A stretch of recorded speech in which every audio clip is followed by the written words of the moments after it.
Here we are. December is coming to a close and we're staring down the barrel of a new decade. But before we pop the champagne and put on a pair of those dumb glasses, let's take a look back at the past year and the films we loved in it. These are our picks for the 10 best movies of 2019.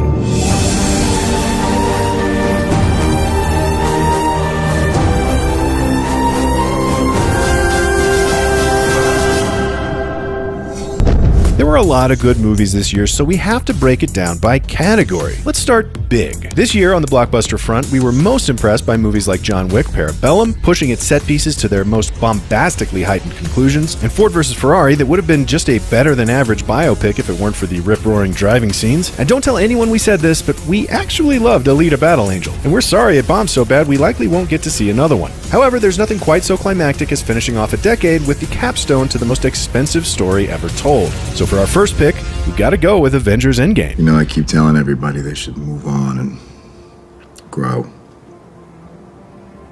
Some do. But not us. There is something to be said for the importance of sticking a landing. And in a superhero comic book world where cheating death is no big deal, Endgame stands out by making death and finality matter. There is a serious amount of runtime real estate dedicated to the breadth of our heroes' experiences with grief and the confrontation for what feels like the very first time of their own limits. As the film follows their attempts to bring back half an entire universe snapped away, they create a sense of scale, national mourning, and cost that elevates Endgame beyond all the previous Marvel offerings. If you grew up in the Marvel era, Endgame asked you to say goodbye to characters you've known since you were a kid. And no matter how you feel about comic book movies and whether they are or are not capital C cinema, that matters. On the other end of the spectrum, we have our indies, telling stories that feel just as important with stakes that are just a little bit less universal. This year, we fell most in love with the raw honesty of The Souvenir, the subtle vulnerability of Gloria Bell, the ballsy empathy of Honey Boy, and for our second pick, the endless warmth of The Farewell. 哈，吼，玉迪，跟奶奶一起做，哈，吼，哈，哈，哈，哈。哎呀，你严肃点行不行啊？啊，使点劲儿嘛。 The Farewell is a home-cooked meal with grandma in cinematic form. Heartfelt, hilarious, based on an absolutely bonkers premise that also just so happens to be actually real, the love is palpable everywhere in Lulu Wang's breakout picture. The story follows Awkwafina's Billy as her and her family head to China for a wedding that's really just a cover to see the family matriarch once more after she's diagnosed with a cancer that the family has decided not to tell her about. A lesser story would have shoehorned in a generic romantic side plot and a lot more will they won't they spill the beans. But The Farewell knows exactly where its heart is, somewhere amidst the marvelous chemistry between its hero and her delightful grandmother, Nai Nai. What about animation in 2019? Well, this year brought a fourth Toy Story that we didn't think we wanted, but totally did. A lushly animated Klaus, brutal colonialism in a whimsical stop-motion clothing in This Magnificent Cake, and our absolute favorite, the delightfully bizarre I Lost My Body.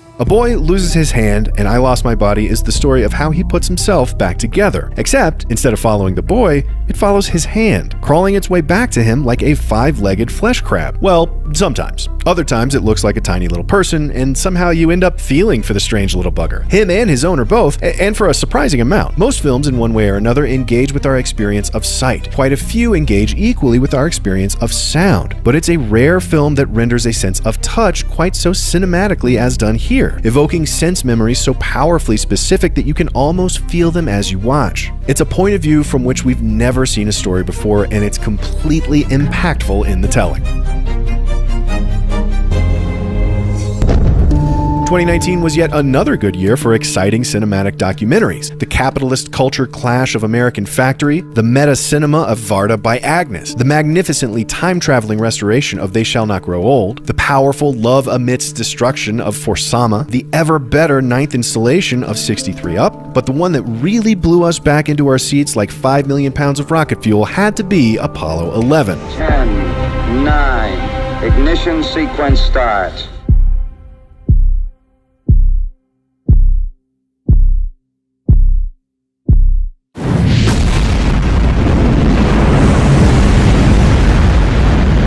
11 mines an enormous wealth of archival sources, including some magnificent and previously undiscovered 70mm footage to retell the story of the moon landing as if you were there. It uses no narration, no interviews, and no recreation. Even the synthesizers used in the fantastically tense score were period accurate. The story is told almost completely with recorded conversations between the astronauts and their mission controllers, with plenty of screen time set aside to just marvel at the colossal scale of it all. And in a year of visually impressive space movies that weren't quite our speed, some with truly massive CGI budgets, they still don't come near to feeling as awesome and monumental as what it was actually like when we put a man on the moon. Next up, what made us laugh this year? Well, certainly Taika Waititi's impossibly irreverent Jojo Rabbit. If there's a difficulty modifier for funny, we think the Hitler comedy is probably the highest. But we also love the warmer, friendlier Tarantino of Once Upon a Time in Hollywood. Knives Out is so well written it drives us nuts, and it was good to see Eddie Murphy and J-Lo back in full form in Dolomite Is My Name and Hustlers. However, it was a freshman filmmaker with some relatively unknown actors that captured our hearts and our humor this year with our favorite 2019 comedy and fifth pick, Booksmart. Name one person whose life was so much better because they broke a couple of rules. Picasso. He broke art rules. Name a person who broke a real rule. Rosa Parks. Name another one. Susan B. Anthony. God damn it. Basically, a female Superbad, complete with McLovin-esque sidekick, actually kind of a couple. Two girls that played it safe in high school learned that as they were busy studying, their classmates were partying and still managed to get into the Ivies alongside them. So they set out to get themselves into some good old-fashioned trouble before graduation. Got the money in the bank. The script is hysterical, and the two previously unknown leads make the dialogue crackle. The teen romance is handled with far more complexity than your usual sex comedy without ever sacrificing humor for its honesty. It gets the emotions right, and it's the hardest we laugh all year. Of course, on the opposite end of the emotional spectrum, we've got the tense and the scary. There was a lot to like about the Jungian self-confrontation of Us, dread in the sunlight of Midsommar, and sea shanty insanity of The Lighthouse, but they just didn't quite impress us like Get Out, Hereditary, or The Witch. Thrillers, though, were a different story. Joker was gorgeous with yet another performance that proves Joaquin Phoenix is an acting talent unlike anyone else. Uncut Gems was maybe too good of a thriller. Seriously, one of two reasons we're not picking it is because it gnawed at our stomach lining from start to finish like a 2-hour panic attack. The other reason, of course, is that Bong Joon-ho's Parasite came out this year and just so happened to be the best thriller in a very long time. 왜 그래요? 진짜. 아버지, 안 돼요. 죽어요.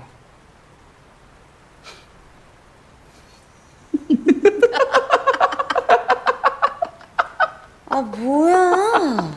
속았지? 속았지? 아버지도 참. 기우야, 너도 속았지? 리얼하지 않냐, 안 그래? Parasite is truly unlike any movie we have ever seen before or since. Part comedy, part thriller, part social drama, mixing and transitioning between its tones effortlessly and often. Bong Joon-ho is in full control of his craft and soaring. And then there's the story. An hour in, you're trying to guess where the hell this could possibly be going, but you can't. It's impossible. It always seems like there's 100 different satisfying ways he could take it at every turn, but he always seems to pick none of the above and do something even more interesting than you could have imagined. In a world where people say silly things like there's really only 7 stories, and experienced viewers pride themselves on the savvy to see every twist and turn coming miles in advance, Parasite manages to make us feel like kids at the movie theater again, truly in awe and wonder at what the silver screen has in store. It wasn't just Parasite, though. 2019 saw some of its most interesting movies come from overseas and outside of Hollywood. From China, Ash is the purest white, and especially Long Day's Journey into Night were goddamn experiences, while Bacurau and Manos hit hard from South America. However, this year we had 2 favorite foreign films, and we loved them both so dearly we couldn't choose between them. So, they're getting our numbers 3 and 4 slots. They are Pedro Almodóvar's Pain and Glory and Celine Sciamma's Portrait of a Lady on Fire. Sí. Mucho.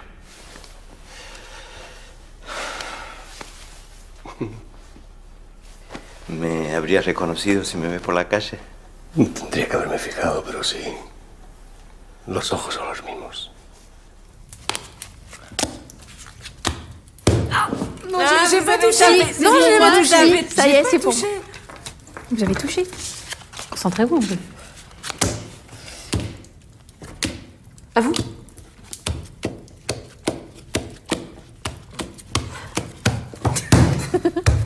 Vous trichez? Mais non, je ne triche pas. Je joue vite.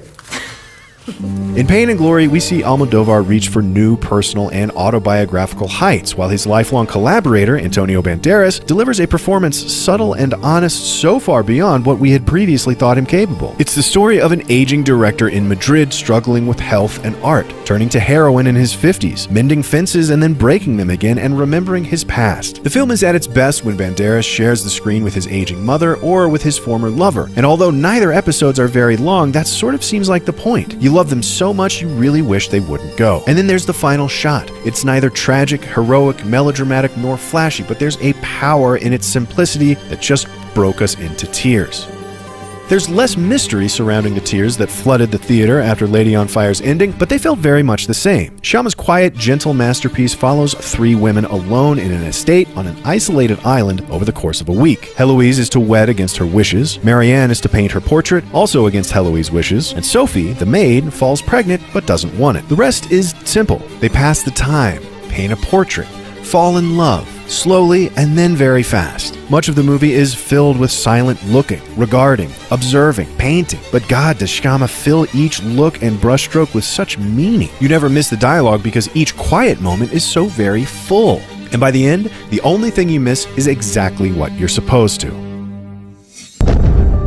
Finally, closing out our list and our year, we have our prestige dramas. Call them our best picture picks. This year, 1917, was an absolute roller coaster ride of a story and the best possible Deacon's clap back at Chivo for Birdman. Waves was beautiful and emotional and sensitive in all the ways that we love. Little Women was an absolute delight and proof positive that Greta Gerwig is just too good for this world. And A Hidden Life is as Malicky a Malik as he ever did Malik, but goddamn, that means there's a lot of beauty amidst his mess. However, this year we think nobody has gone as big as Netflix, and at serious expense. They tackled love, loss, regret, faith, and mortality itself in 2 of the best movies of the year: Baumbach's A Marriage Story and Scorsese's The Irishman.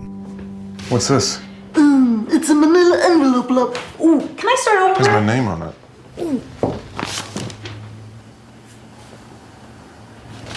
Oh, Jesus. Sorry. You're served. I feel like I'm in a dream.